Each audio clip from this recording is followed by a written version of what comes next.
આપણું ફેમિલી આમ જુઓ ને તો બહુ ઊંચું, એટલે હાઈટમાં, આબરૂમાં 100 રૂપિયાની નોટ પણ કોઈ વગર વ્યાજે ના હાલે. અને માગીએ તો કોની પાસે? અમારી આખી સોસાયટી ભૂખડી બારસોથી જ ભરેલી છે. આ તમે નહીં માનો, આ એક જ સોસાયટી એવી હશે જ્યાં એક જ છાપું આવે. સવારથી ચાલુ થાય તે સાંજે બધા ફ્લેટમાં ફરતું ફરતું લીરા નીકળી જાય.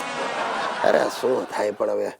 ને મારા બાપાએ ભારે કરકસરિયા, આ દાંતિયાનો છેલ્લો દાંતો તૂટી ન જાય ને ત્યાં સુધી ઘસી ઘસીને માથું ઓળે. એમાં ને એમાં માથા ઉપર ટાલ પડી ગઈ છે. અરે ભાઈ શું વાત કરું, હમણાં આપણે ત્યાં એટલી ઠંડી પડી. આ શિયાળામાં કેવી ઠંડી, જાલિમ ઠંડી. મારા દાદાનું ચોકઠું તો ડબ્બીમાં એમ કડકડ કડકડ કડકડ થતું હતું. તે હમણાં ઉત્તરાયણ પછી 2 દિવસ જરા ઠંડી ઓછી થઈ ગઈ ને ત્યારે અમારું આખું ફેમિલી ઠંડા પાણીએ નાયું. વીજળીની બચત. હવે તમને એમ થતું હશે કે બાકીના 28 દિવસ અમે ગીઝર ચાલુ કરીને ધગધગતા પાણીએ નાયા હોઈશું. નો, યુ આર રોંગ. 28 દિવસ સુધી અમારું આખું ફેમિલી નાયું જ નહીં. આને કહેવાય કરકસર. આ બીજો દાખલો દઉં ને, આ હું એક્ઝામ આપવા જાઉં ને ત્યારે મારા બાપા સવારથી મારી પાછળ પાછળ ફરે. ગ્રીસ્યા, સ્પીડ રાખજે, લખવામાં સ્પીડ રાખજે. મેં કહ્યું પણ શું કામ બાપા? મને કે ડોબા, રિફિલ ખલાસ થઈ જાય ને એ પહેલા પેપર પતી જવું જોઈએ. સાહેબો, દુનિયા આખીને ત્રાસવાદે ભરડો લીધો છે. સવાર પડે ને તમે છાપું ખોલો, એક જ સમાચાર વાંચવા મળશે. ફલાણી જગ્યાએ બોમ્બ ફાટ્યો, ફલાણી જગ્યાએ ત્રાસવાદીઓએ હુમલો કર્યો. હેરાન થઈ જાય. અને મારા તો ઘરમાં જ ત્રાસવાદીઓ હરે ફરે છે. આ મારો હિતિયો, મારા બાપા ને મારા દાદાજી, આ ત્રણેયને મેં ઉછેરેલા ત્રાસવાદીઓ છે. અને તમે નહીં માનો, એક ત્રાસવાદી તો રોજ મારા પડખામાં સૂઈ જાય. મારી બૈરી સુશીલા. ખરેખર ભાઈ, હું તો કહું છું કે આ કાસબને સાચવવા માટે આખી ગવર્મેન્ટ પૈસા ખર્ચે છે, જ્યારે મારા કુટુંબીઓને સાચવવા માટે હું પૈસા ખર્ચું છું. રોજ સવાર પડે ને નવા નવા હુમલા કરે છે. હુમલા? ક્યાં હુમલા? કોણે કર્યા? કેમ કર્યા? ગિરિયા, કોણે હુમલા કર્યા? એ ભાઈ લુખેશ, તું હુમલો ના કરીશ. હા યાર ગિરિયા, હું શું કહું છું, આપણે બધા જ ધંધા બંધ કરી દઈએ અને નવો ધંધો શરૂ કરીએ. આતંકવાદીઓને પકડાવવાનો ધંધો.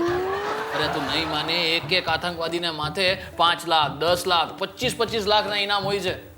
અને ગિરિયા મહિને એકાદ પકડાયો તો એ ઘણું. હા, એ તો સાચી જ વાત છે. Very good idea. સૌથી પહેલા મને એમ કે તારા માથા ઉપર કેટલું ઇનામ છે, તને જ પકડાવી દઉં. ઓ ભાઈ, મને પકડાવીશ ને તો ઉલટાના સામેથી તારે દેવા પડશે. એટલે મારા નામની સોપારી તો લેતો જ નહીં, ઉલટાનો ઉલમાંથી ચૂલમાં પડીશ. લુખિયા લુખિયા, તું કોઈ દિવસ નહીં સુધરે. હા તો પણ ગિરિયા, મેં ક્યાં સુધારા કેન્દ્ર શરૂ કર્યું છે? હવે તું મને એક વસ્તુ કે, આતંકવાદી જાણકારી કેન્દ્રમાં તારે મારી સાથે રહેવું છે કે નહીં?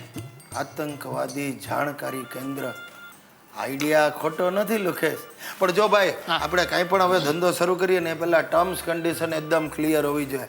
બોલી દે. ટર્મ્સ કન્ડિશનમાં આપણે સૌથી પહેલા તો 50-50. હા, તારા ઘરમાં એક સરસ મજાનું ટેબલ ગોઠવી અને આતંકવાદી જાણકારી કેન્દ્ર આપણે શરૂ કરીએ. એ ભાઈ એક મિનિટ, મારા ઘરમાં શું કામ? અરે ભાઈ, મારા ઘરમાં ટેબલ રાખશું તો આપણે બંને ઘરની બહાર ઊભા રહેવું પડશે. એ સાચું. બરાબર. આપણે કામ કરીએ, હમણાં ને હમણાં સેલમાં જઈને એક સરસ મજાનું ટેબલ લઈ આવીએ. હા, લાવ 6000 રૂપિયા. 6000 રૂપિયાનું ટેબલ હા. આતંકવાદીને પકડાવવા માટે? કાંઈ નહીં, આટલા બધા ધખારા નથી કરવા. ઉભો રહે.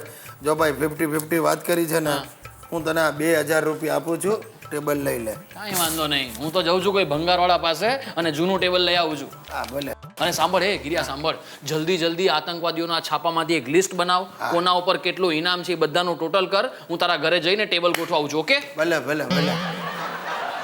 ચાલો, જોયું તમે? આ લુકેશ ભલે આમ ગમે તેવો પણ એનું ભેજું ફળદ્રુપ છે. હવે તમને આવો વિચાર આવે? આતંકવાદી જાણકારી કેન્દ્ર બનાવો લિસ્ટ. ગુજ્જુભાઈ, ગિરીશ કુમાર, રૂપિયા 25,000નું ઇનામ. એક આતંકવાદી ભંગારવાળાના વેશમાં જૂની પુરાણી વસ્તુઓમાં બોમ્બ ફિટ કરીને લોકોને વેચે છે. એની જાતને આ તો ફસાયા. આ તો મારા જ ઘરમાં બોમ્બ ફાટશે ને ઘર જશે ધડાકે, અને કદાચ મારે જ કાસબની બાજુમાં બેસવાના વાર આવશે. લુકેશ, લુકેશ, એ માં,